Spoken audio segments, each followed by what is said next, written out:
the Braided Man of Pyramid Mountain. The mountain before them was shaped like a cone, and was so tall that its point was lost in the clouds. Directly facing the place where Jim had stopped was an arched opening leading to a broad stairway. The stairs were cut in the rock inside the mountain, and they were broad and not very steep, because they circled around like a corkscrew, and at the arched opening where the flight began the circle was quite big. At the foot of the stairs was a sign reading, "Warning, these steps lead to the land of the gargoyles. Danger, keep out." "I wonder how Jim is ever going to draw the buggy up so many stairs," said Dorothy gravely. "No trouble at all," declared the horse with a contemptuous neigh. "Still, I don't care to drag any passengers. You'll all have to walk." "Suppose the stairs get steeper," suggested Zeb doubtfully. "Then you'll have to boost the buggy wheels, that's all," answered Jim. "We'll try it anyway," said the Wizard. "It's the only way to get out of the Valley of Voe."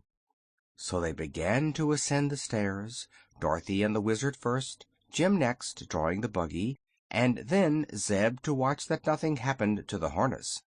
The light was dim, and soon they mounted into total darkness, so that the Wizard was obliged to get out his lanterns to light the way. But this enabled them to proceed steadily until they came to a landing where there was a rift in the side of the mountain that let in both light and air.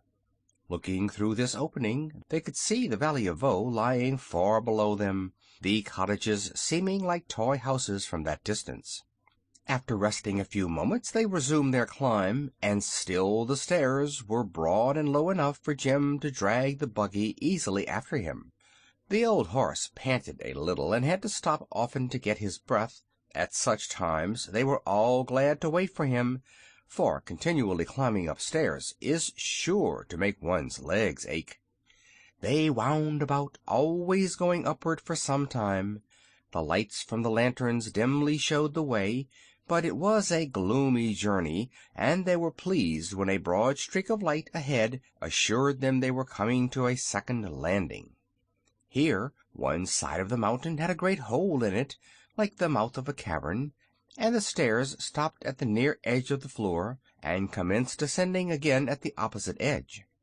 The opening in the mountain was on the side opposite to the Valley of Voe, and our travelers looked out upon a strange scene. Below them was a vast space, at the bottom of which was a black sea with rolling billows, through which little tongues of flame constantly shot up.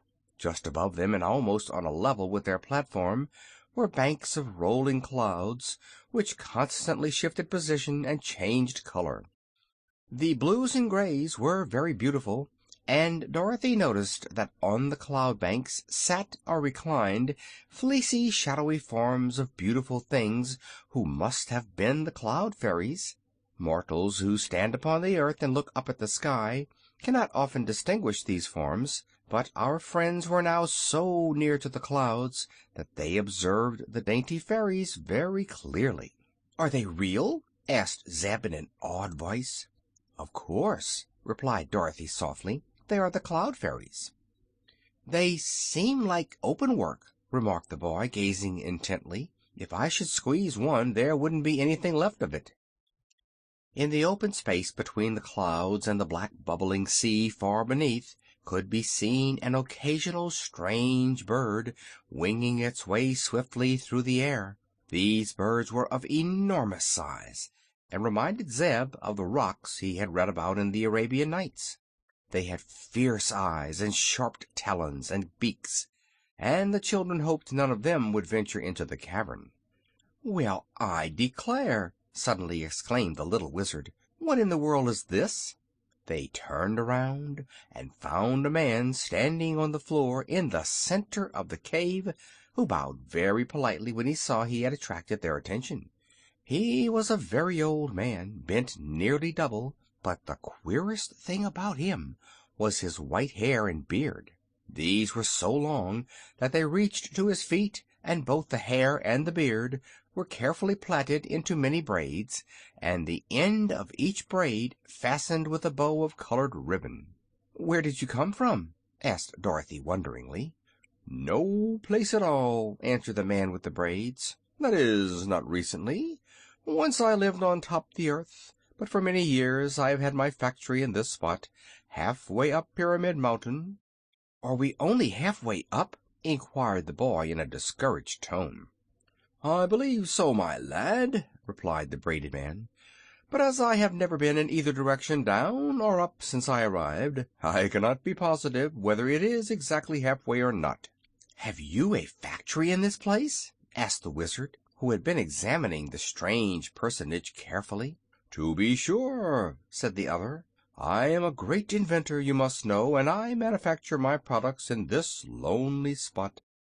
"What are your products?" inquired the wizard. "Well, I make assorted flutters for flags and bunting, and a superior grade of rustles for ladies' silk gowns." "I thought so," said the wizard with a sigh. "May we examine some of these articles?" "Yes, indeed. Come into my shop, please."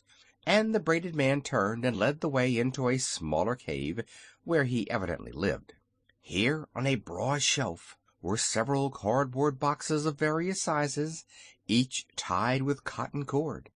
"This," said the man, taking up a box and handling it gently, "contains 12 dozen rustles, enough to last any lady a year. Will you buy it, my dear?" he asked, addressing Dorothy. "My gown isn't silk," she said, smiling. "Never mind. When you open the box the rustles will escape whether you are wearing a silk dress or not," said the man seriously. Then he picked up another box. "In this," he continued, "are many assorted flutters. They are invaluable to make flags flutter on a still day when there is no wind. You, sir," turning to the wizard, "ought to have this assortment. Once you have tried my goods, I am sure you will never be without them." "I have no money with me," said the wizard evasively. "I do not want money," returned the braided man, "for I could not spend it in this deserted place if I had it. But I would like very much a blue hair ribbon. You will notice my braids are tied with yellow, pink, brown, red, green, white, and black. But I have no blue ribbons." "I'll get you one," cried Dorothy, who was sorry for the poor man. So she ran back to the buggy and took from her suitcase a pretty blue ribbon. It did her good to see how the braided man's eyes sparkled when he received this treasure. "You have made me very, very happy, my dear," he exclaimed, and then he insisted on the wizard taking the box of flutters and the little girl accepting the box of rustles. "You may need them sometime," he said, "and there is really no use in my manufacturing these things unless somebody uses them." "Why did you leave the surface of the earth?" inquired the wizard. "I could not help it. It is a sad story, but if you will try to restrain your tears I will tell you about it. On earth I was a manufacturer of imported wholes of American Swiss cheese, and I will acknowledge that I supplied a superior article which was in great demand. Also I made pores for porous plasters, and high-grade holes for doughnuts and buttons. Finally I invented a new adjustable post-hole, which I thought would make my fortune.